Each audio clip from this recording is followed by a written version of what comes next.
So hey guys, আমি দীপ। তো আজকে আমার এমজিটাকে বাগাতে নিয়ে গেছিলাম।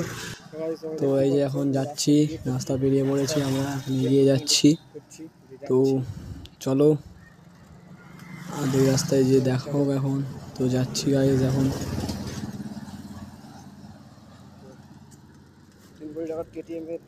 তো এই যে এমটি সিটের অবস্থা খারাপ, ব্রেক শু সব উড়ে গেছে, সব কিচ্ছু নেই।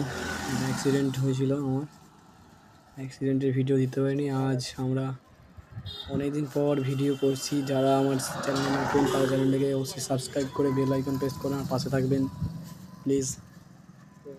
তো চলো যাচ্ছি। তো গাইস আমরা এখন অর্ধেক রাস্তায় চলে এসেছি, এখন যাচ্ছি আমার এমটিটাকে নিয়ে। জানি নি কবে সত্যিকারের এমটি নিতে পারবো, এখন ছোট এমটি দিয়েই কাজ চালাই। তো যাচ্ছি।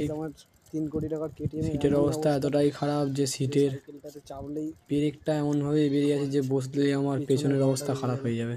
এই যে ব্রেকটা পুরো একদম খোঁচ হয়ে আছে। তো যাচ্ছি এখন।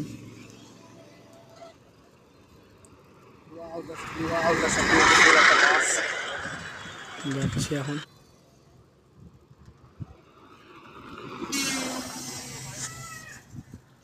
তো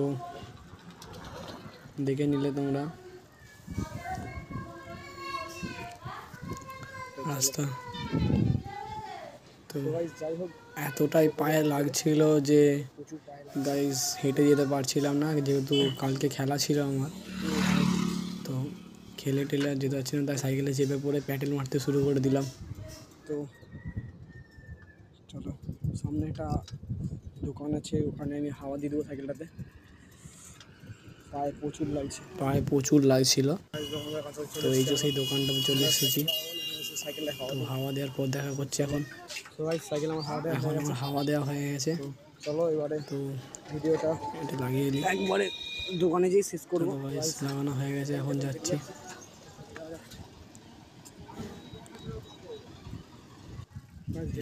এখন যেতে যেতে মনে পড়ে গেল যে মা বলেছিল প্রেসার কুকারটা বাগিয়ে নিতে। তো ভাই প্রেসার কুকার বাগানো হয়ে গেছে। এখন মনসাতলা রাস্তা বেরোচ্ছি।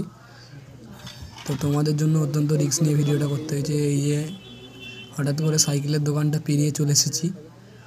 তো চলো সাইকেল দোকানে চলে এসেছি, এখন সাইকেল বাগানো হোক। তো বাই গাই।